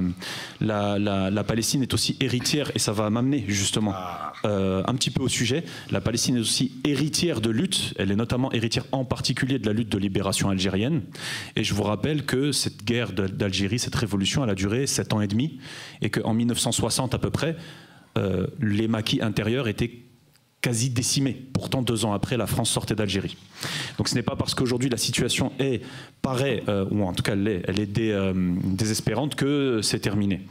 Donc moi j'en suis convaincu. Alors juste un petit élément sur le nombre de victimes. On estime à 65 000, 70 000 morts jusqu'au mois de juin. Voilà, direct, jusqu'au mois de juin. Ça n'inclut pas la famine, les épidémies, etc. Aujourd'hui, on doit se situer plutôt autour de 200 000, 300 000 morts. Donc quand on parle de génocide, c'est un vrai génocide. Et quand je dis que la Palestine est héritière de lutte, on parlait tout à l'heure de la Kanaki. Alors, il se trouve qu'on s'est mobilisé, Urgence Palestine se mobilise, même très indirectement évidemment, sur la Kanaki, c'est-à-dire que les Kanaks sont présents avec nous dans les manifestations. Dans certaines de nos conférences, on y fait référence avec le drapeau Kanak, etc. Ce qui permet justement autour, pour reprendre cette terminologie, de se mobiliser sur d'autres causes que la Palestine, c'est la Palestine justement. Aujourd'hui, la Palestine, il y a eu une époque, par exemple, une centralité algérienne. À l'époque de la guerre de libération, il y a eu une centralité vietnamienne et d'autres centralités. Aujourd'hui, pourquoi la Palestine, on parle de centralité palestinienne? C'est pas juste parce que les Palestiniens sont les acteurs de leur lutte de libération, mais c'est aussi parce que la Palestine aujourd'hui est devenue un peu la mère des luttes anti-impérialistes. En tout cas dans la phase dans laquelle nous sommes. Et que beaucoup de gens découvrent la Kanaki, alors qu'on est en France, la question de la Kanaki, la question de Mayotte, toutes ces questions impériales domestiques, c'est-à-dire propres à la France, les découvrent à travers la Palestine. Et la Palestine est aujourd'hui, la mobilisation pour la Palestine est un prisme essentiel pour aussi... comment dire, D'autres luttes, pour aller nourrir d'autres luttes. Pour nourrir d'autres luttes. Et j'ajoute un autre élément. Donc là, je sors de ta question que je voulais évoquer, c'est sur la question du génocide. Il faut savoir aujourd'hui que le génocide est observé de façon très attentive par la majorité de la classe politique française et par une partie de la population française et dans le monde occidental. Car si le génocide se concrétise réellement, et le seul obstacle au génocide aujourd'hui, c'est la résistance. On pourrait rentrer dans le détail, mais c'est le seul obstacle aujourd'hui. Si le génocide se concrétise, ça sera un exemple qui pourra être suivi par ailleurs. Car quand on parle de grand remplacement, ça sous-entend que derrière, il faut une grande déportation ou un grand génocide pour pouvoir mettre fin au pseudo-grand remplacement. Donc aujourd'hui, il ne faut pas oublier que dans ces espaces-là, qui ne se mobilisent pas pour la Palestine, on se mobilise en réalité aussi. Il y a des forces qui se mobilisent pour le génocide et pour prendre le génocide en exemple. Voilà, je termine. Merci. Ouais, quand je pense qu'effectivement, moi j'ai vécu en Palestine entre 2015 et 2017, etc. Et je travaille pour une organisation dans laquelle, à un moment, on a recensé les exécutions extrajudiciaires qui sont extrêmement courantes dans le cadre d'une armée d'occupation qui a puissance de vie et de mort sur les populations. Et ce qui était assez étouffant, je pense, dans ce contexte, moi j'étais en Cisjordanie, c'était l'idée que s'installer justement ce déni de la mort quotidien où moi dans la période où j'étais, il y avait une 60aine de morts juste dans la ville et dans les environs de la ville dans laquelle j'habitais, et où on a l'impression que dans le statu quo il n'y avait pas de possibilité de changement, ou on a l'impression que c'était un faux calme, mais un calme qui décimait en permanence dans la normalité. Et je sens que effectivement, c'est ce que a dit le camarade tout à l'heure, ça a sauté en partie, et donc c'est à mon avis un pas sur la question de la libération. Juste, moi je voulais revenir du coup sur ce lien avec la question qu'a souligné Françoise sur l'importance de la mort, du déni de la mort de ces politiques. C'est que en dehors du fait qu'effectivement il y a un déni et une invisibilisation des morts des ennemis étrangers, mais également de l'ennemi intérieur, qu'elle dit comme ça, on le sait, les jeunes qui sont tués par la police chaque année, etc. L'incapacité à dire la police tue, alors qu'on pourrait dire aussi la République tue en Kanaki, etc. C'est qu'en face, par contre, cette politique de la mort, elle est utilisée, elle devient politisée par l'extrême droite dans l'autre sens. Et là, il y a reconnaissance. Je veux dire par là que quand l'extrême droite utilise le drame, je sais plus, c'était le nom du bled Crépol, et elle utilise ça pour en faire un outil de justification, de légitimation politique extrêmement forte à des idées réactionnaires. De la même manière que le fait qu'on ait utilisé, vraiment la mort de dessinateurs cruellement assassinés comme une rente politique dans le but d'organiser des procès politiques. Je parle de Charlie, tout le monde a compris. Et l'expression même de cette capacité à politiser la mort, mais des gens qui sont du bon côté, entre guillemets, de ce contrat racial proposé. Et donc je trouvais ça très intéressant que tu le rappelles, parce que nous, c'est vrai que les seules fois où la violence sur les corps ont pu permettre des convergences tour-bourg, je dirais, c'est ce qui a été rappelé hier dans une des plénières, à savoir quand la violence des gilets jaunes s'est abattue sur les gilets jaunes à un moment et que ça a cassé des corps, des mains, etc. Il y a eu des gens qui se sont rendus compte ou qui ont dit mais on a été dans le déni, on savait pas. Et du coup, cette capacité à voir comment la puissance de mort s'incline sur les corps, etc. Et comme moyen de la politisation, et au-delà de la question de produire, de sauter le déni qui existe, est à mon avis importante parce qu'en tout cas en face, l'adversaire sait le faire, quoi. Je pense juste à autre chose, c'est-à-dire de la manière comment l'État d'Israël viole toute la loi internationale depuis toujours. N'a respecté aucune résolution et la continue à pousser. Et comment, par exemple, ce qu'a fait l'initiative de l'Afrique du Sud, suivie par d'autres pays, est d'essayer de reprendre, le Sud global, de reprendre la main sur cette question de droit. Et donc, parce que là, on est dans une lutte aussi sur la question du droit international, qui on ne sait pas respecter. Mais là, on voit qu'Israël pousse au plus loin, et comme de toute façon soutenu inconditionnellement, absolument, entre en Syrie, ne respecte absolument rien.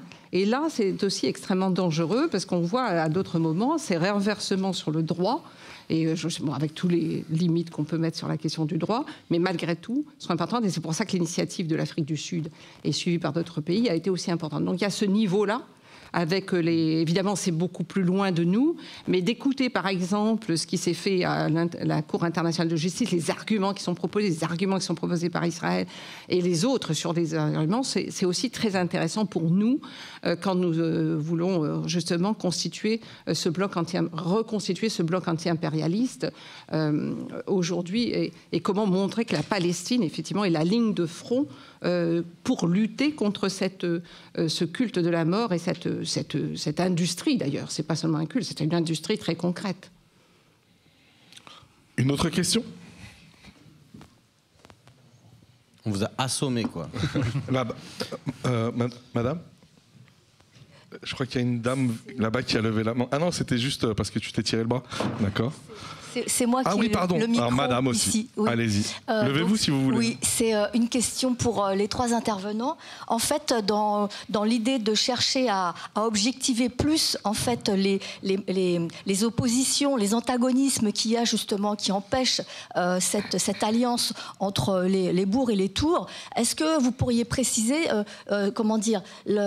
des aspects sociologiques concernant par exemple deux trucs très précis qui sont la fabrication des armes. Qui fabrique les armes? Parce que la France, c'est un pays qui est, un des plus grands fabricants d'armes.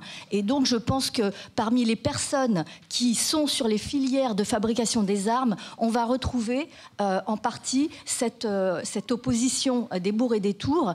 Et sur l'autre aspect, c'est qui fait la guerre. Voilà, qui en fait est sans rôle, qui se militarise, et de mettre en rapport aussi ça avec cette question, avec cet antagonisme. Je savais que vous hésiteriez à démarrer. Allez-y, je vous laisse, vous êtes des grandes personnes.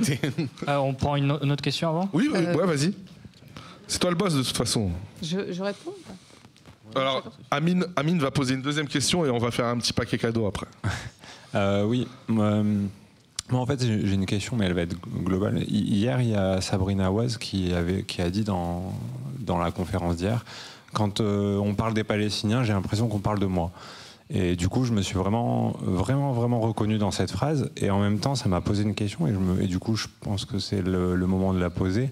Comment on fait justement pour que tout le monde en France, et je pense qu'on est beaucoup, des Arabes, mais aussi des Blancs, à voir des gens qui, dans les yeux, il y a l'empathie s'arrête au moment de la Palestine. L'empathie s'arrête.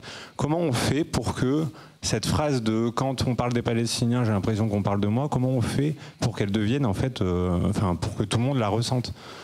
Et ça, c'est vraiment un nœud pour moi. Alors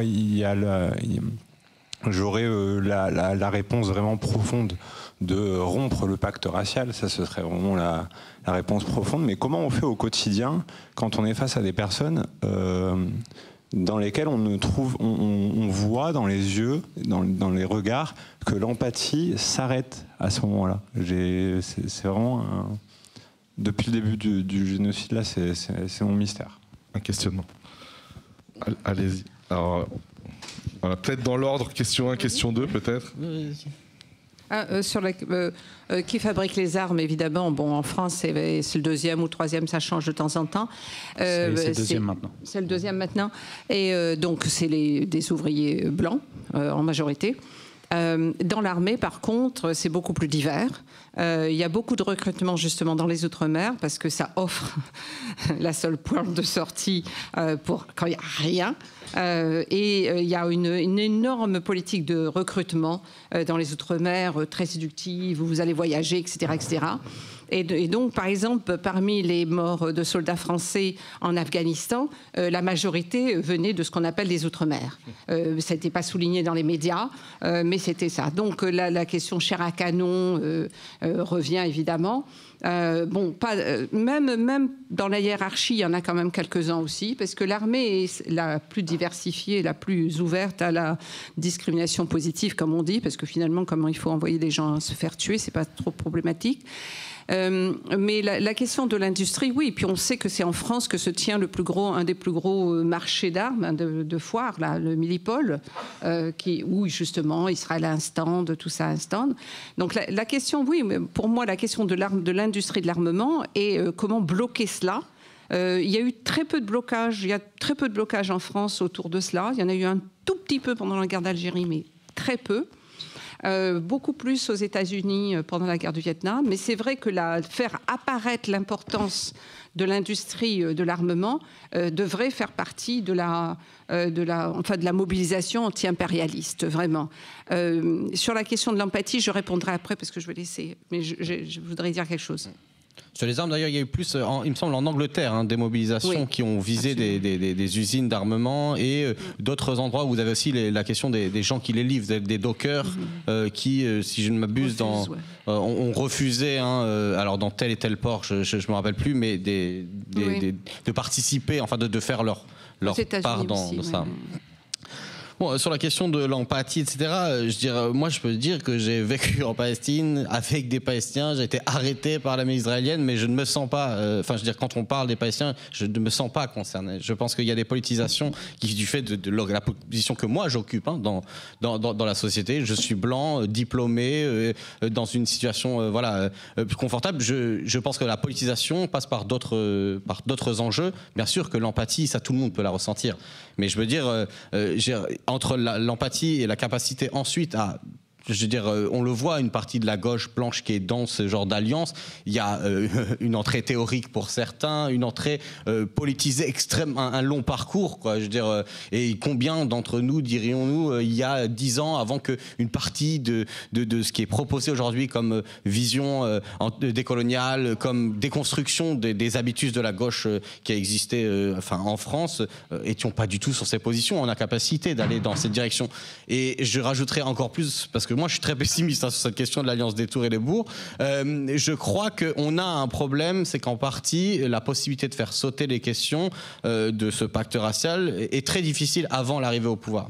Dans le sens où je crois qu'on ne supprimera pas l'adhésion raciste à un certain nombre de problématiques comme ça, mais que pour le faire, le fait d'être au pouvoir et d'être en capacité de ne pas jouer la même répartition des ressources, de montrer qu'on aide tout le monde et qu'il n'y ait pas de concurrence directe sur ces ressources, aiderait le combat de déconstruction du déni de la situation et de l'impensé colonial en France. Parce qu'effectivement, on l'a dit, la question c'est de mettre en avant en permanence tout ce qui est invisibilisé dans le fonctionnement naturel, général de la France. Et avec la France qui a un niveau de déni sur elle-même qui est absolument hallucinant. Hein. Et de l'autre côté, le pouvoir au sens de la capacité de, au moins dans la compétition de ressources, montrer que c'est pas un enjeu. Qu'on peut accueillir les gens et qu'on peut naturaliser des gens qui même ne travaillent pas, qui même sont là dans des situations, enfin peu importe quoi. Et du coup, moi j'ai l'impression que c'est le paradoxe où la gauche a besoin de mordre dans des secteurs, je parle du point de vue purement électoral, hein, on peut aussi penser que ça sert à rien, mais je veux dire, doit mordre sur des secteurs. Et sur ces secteurs-là, en tout cas d'un certain nombre de bourgs et tout, je ne crois pas à cette capacité, sans avoir fait une démonstration, sans acheter aussi de façon concrète des gens qui sont dans des situations où ils disent ils y croient plus, où il y a plein de thématiques sociales où on voit qu'il y a des majorités mais qui ne sont pas activables politiquement. J'entends par là le fait que je crois que personne en vérité est contre les augmentations de salaire à part les idéologues néolibéraux. Par contre, il y a énormément de gens qui pensent que ça n'est pas possible et que dans le contexte du fait que mais c'est impossible, ils vont activer, alors il faut sacrifier un tel, alors il faut sacrifier telle catégorie. Donc je suis assez, ça s'éloigne un peu de ta question, mais je veux dire c'est sur cette capacité d'empathie sur de traverser la frontière du pacte racial. Effectivement, genre je suis obligé de constater que ça se fait quand même, en tout cas sur un certain nombre de catégories, sur des bases plus que empathique et sur des bases de structuration politique à plein d'égards, et des fois juste une empathie, voilà, il y a d'autres systèmes de valeurs qui peuvent le justifier, qui sont la religion ou d'autres, d'empathie sur son prochain, mais est-ce que véritablement on va pouvoir faire prendre des positions à des gens qui disent je me sens palestinien, quand on parle des Palestiniens on parle de moi, je crois que c'est une situation qui renvoie encore une fois spécifiquement à ceux qui sont ce trait d'union entre l'adversaire de l'Occident désigné à l'étranger et ceux qui construisent en tant que figure de l'intérieur de l'ennemi ont une connexion plus naturelle en ce sens. Work in progress, comme on dit dans ce cas-là. Tu veux ajouter ? Ouais, si je peux ajouter juste 2-3 éléments, juste très rapidement concernant la question des armes, comme c'était évoqué. Si aujourd'hui la France est devenue le deuxième exportateur d'armes, c'est-à-dire juste derrière les États-Unis et devant la Russie, elle a ravi la deuxième place à la Russie il y a quelques semaines, je crois, bah c'est une conséquence directe du génocide. Il faut savoir que par exemple la France s'est spécialisée dans la fourniture de munitions, je parle bien de munitions de fusils mitrailleurs, etc. Donc les mêmes qui sont utilisés dans ce qu'on a appelé les massacres de la farine ou les massacres de l'aide humanitaire à Gaza. Donc c'est pas juste des bombes, c'est les armes qui servent à tuer directement les personnes. Je fais une petite aparté. Je pense qu'aussi la lutte anti-impérialiste, c'est aussi une lutte, et je fais écho à ce que disait Françoise Vergès, à une lutte des prisonniers de l'impérialisme. Et il faut savoir que la question de la prison en Palestine, c'est une question centrale dans la lutte du peuple palestinien. Et d'ailleurs, je vais ajouter que la lutte aujourd'hui pour la Palestine en France, elle a de plus en plus commencé à revêtir une dimension de lutte pour la libération des prisonniers palestiniennes et palestiniens. Et je pense en particulier, par exemple, au docteur Hussam Abou Safiya, donc le directeur de l'hôpital Al-Aouda à Gaza, qui a été enlevé par l'armée israélienne. Comment ? Kamal Adwan, de l'hôpital Kamal Adwan, et également à Khalida Jarrar, qui est une prisonnière palestinienne, militante palestinienne, qui aujourd'hui fait son 5e mois ou son 6e mois à l'isolement. C'est ça aussi les prisons israéliennes, c'est la torture permanente qui a augmenté depuis le 7 octobre, les meurtres dans les prisons. Il y a des dizaines et des dizaines de prisonniers et prisonniers palestiniens qui ont été tués. D'ailleurs, le sort des prisonniers de Gaza, il est souvent inconnu. Et donc, on axe de plus en plus notre lutte sur la question des prisonniers. Et ça fait écho à nos propres luttes ici. Tu as fait un hommage tout à l'heure à Abdelrahman Redouane. Je me joins évidemment à toi et à tout le monde. Et là, par exemple, il va y avoir Anas Kazib qui va aller en procès. Il risque de la prison ferme. Bon, on espère évidemment qu'il n'y en aura pas. On pense à notre frère Elias Dimzalen, donc aussi membre de Urgence Palestine, à qui on promettait de la prison ferme, qui a été condamné à 5 mois avec sursis et 12 000 € d'amende. Et évidemment, je pense à Amira Zaitar, donc militante pour la Palestine, mère de famille, qui a fait, elle, 1 mois et demi de prison. Et évidemment, il y en a beaucoup d'autres que j'oublie. Très rapidement, sur la question pour rebondir sur ta question, mais je ne vais pas parler de la question de l'empathie. Plus de qu'est-ce qui peut être fait, non pas peut-être pour avoir une convergence avec les bourgs, mais pour y être présent. Car la première chose, c'est d'y être présent. Une des choses que nous apprend Urgence Palestine dans notre mode d'organisation et de lutte, c'est qu'on essaye de faire en sorte de là où il y a des gens qui veulent se mobiliser pour la Palestine et plus largement contre l'impérialisme, le racisme et l'islamophobie, etc., on va sur place pour être des soutiens physiquement, pour être des soutiens de ces personnes-là qu'on sait souvent isolées, qu'on sait qui ont besoin de moyens et qui n'ont pas d'écho suffisant au niveau local, etc. Parce que je fais écho à ce que disait Paul tout à l'heure, c'est-à-dire que dans les bourgs ou dans les zones à faible densité, souvent il est difficile de s'organiser. C'est-à-dire que si on est anti-impérialiste, anti-raciste, etc., dans des secteurs comme ça qui votent majoritairement RN, on se retrouve assez vite seul. Par contre, si on trouve dans son secteur, dans son département, un espace dans lequel il y a quelques militantes et militants qui ont réussi à s'organiser un peu comme nous on l'a fait à l'échelle de la métropole, des métropoles, eh bien, on peut trouver des espaces, même si c'est pas juste à côté de chez soi. Et ça nécessite pour nous de nous engager aussi auprès des comités locaux, par exemple d'Urgence Palestine ou d'autres, d'autres luttes, etc., pour aller sur place et porter aussi, soutenir ces espaces de lutte-là. Donner de la force, comme on dit. Exactement, pour donner de la force, pour le dire très brièvement. Voilà. Donc il est important pour nous, si on veut faire la convergence, il va falloir qu'on arrête, les amis. Juste une petite Alors vraiment, phrase. si vous avez vraiment un dernier petit mot, ouais. Et après, on va devoir arrêter. Non, juste cette histoire d'empathie. L'anti-impérialisme, il exige, la position anti-impérialiste exige de parler de quelque chose qui est loin de soi. Je veux dire, c'est pas comme quelque chose qui est tout près, quoi. Je veux dire, c'est que ce soit la solidarité là aujourd'hui avec la Palestine, donc quelque chose qui est détaché de l'espace qu'on connaît. Donc on va trouver, bon, là quand même, là je connais, je peux être antiraciste, etc. Là, ça exige absolument. Donc ça exige une conscience politique qu'il faut construire et de montrer que la question effectivement de la libération de la Palestine, c'est la libération pour tout le monde. Et ça, c'est vraiment faire un saut de conscience. Et ça, on ne peut le faire que en travaillant justement sur cette conscience, en montrant. Ça ne peut pas être simplement une affirmation. Il faut absolument montrer comment ce qui se passe en Palestine, ça va nous concerner tôt ou tard. Tôt ou tard. Donc il faut, au-delà de la question de se dire, bon, je vais soutenir la Palestine, c'est que ça annonce quelque chose pour la planète. Ça annonce ce que l'impérialisme a comme projet au XXIe siècle. Et donc, donc c'est pas la question de l'empathie, c'est vraiment la question de là. On n'est pas vraiment comme dans la question de l'antiracisme où c'est plus proche. L'anti-impérialisme exige qu'on travaille sur ces questions, qu'on comprenne au-delà de soi dans le monde dans lequel on vit. L'impérialisme, l'impérialisme français, ça a été au Cameroun, ça a été en Algérie, ça a été en Madagascar, ça a été en Syrie, tout ça.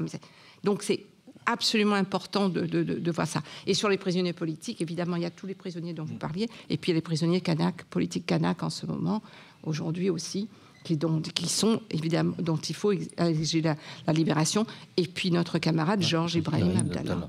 Tout à fait. Merci beaucoup. Merci à vous.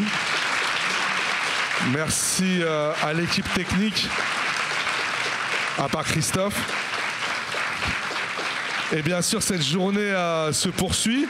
Elle va se poursuivre dans quelques minutes avec un échange, notamment avec Ouria Boutelja et j'ai posé mes lunettes. Et Richard Seymour. Elle se poursuivra également à 17h avec une plénière de clôture. Avec Simon Hassoun, Éric Coquerel, Amal Bentounsi. Et elle se poursuivra également à 16h15 dans la mezzanine avec une table avec notre ami Aurélien Boudon de Solidaire et Baptiste, syndicaliste. Le travail est-il encore le lieu pour la mobilisation des classes populaires? Voilà, merci. Je pense qu'il doit y avoir une petite coupure son. Et